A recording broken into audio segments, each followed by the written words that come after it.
Flight 907, the last transmission. The storm was relentless. Dark clouds stretched across the horizon as Flight 907, a commercial airliner en route from London to New York, battled through turbulence.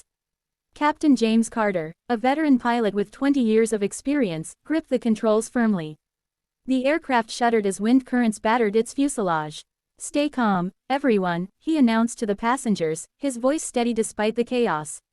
Beside him, co-pilot Sarah Green scanned the instruments. "We're losing altitude, 10,000 feet and dropping. The left engine isn't responding." James took a deep breath. Switching to manual override. "Try to restart it." Sarah's fingers flew over the controls. The engine sputtered, coughed, then died completely. Panic flickered in her eyes. Negative response. The Boeing 777 was now flying on a single engine, and in the middle of the North Atlantic Ocean. That wasn't a good thing. The mystery begins. In the cabin, passengers clung to their seats.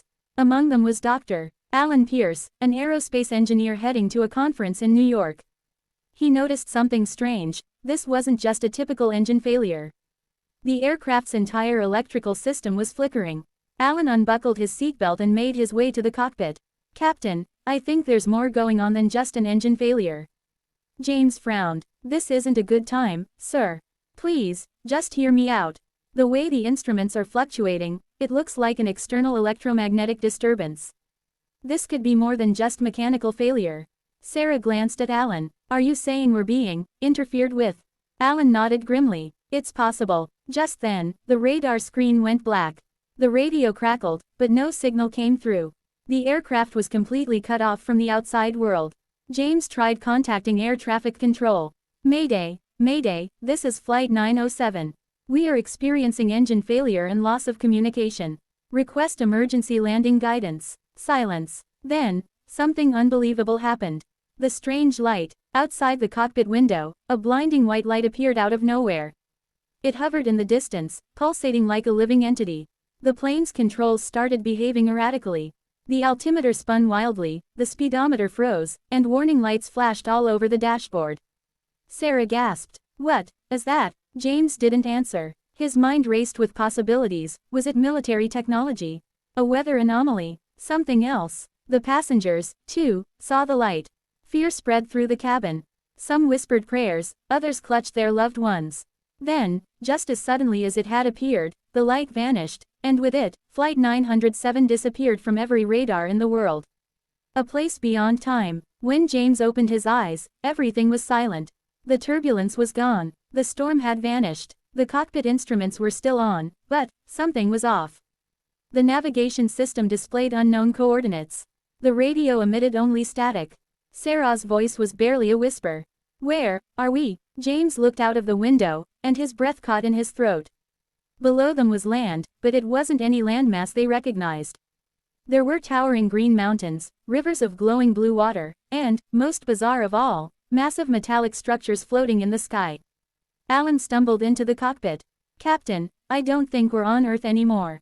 James clenched his jaw. "That's impossible." Alan gestured toward the window. "Does that look like anything on our flight path?" An impossible landing. James knew they had to land. The aircraft was running on limited fuel, and there was no telling how long they could stay airborne. "Brace for landing," he announced to the passengers. Sarah found a flat expanse near a glowing river, one of the only spots that looked safe.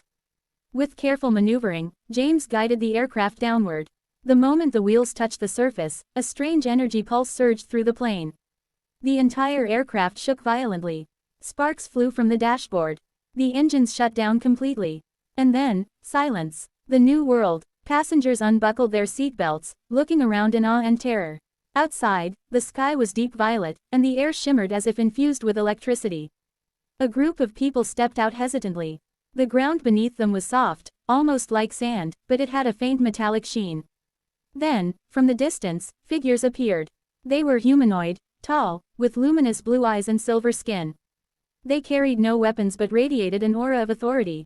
One of them stepped forward and spoke in a voice that resonated inside their minds rather than through sound. "You have crossed the boundary. You do not belong here." James stepped forward, his pilot's instincts still intact. "We didn't mean to come here. We lost control of our aircraft." The being studied him carefully. "You entered a rift, an anomaly between worlds. Your kind is not meant to see this place. Alan, ever the scientist, couldn't help but ask, what is this place? The being hesitated before answering, a world between time. Few have entered, none have returned. The escape. James knew they couldn't stay. Can you help us get back? The beings exchanged glances. Then one of them raised their hand. A holographic portal flickered to life, a vision of Earth's skies.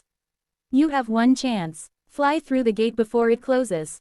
The passengers rushed back into the aircraft. James and Sarah fired up the engines. Miraculously, they roared back to life. The portal shimmered, beginning to shrink.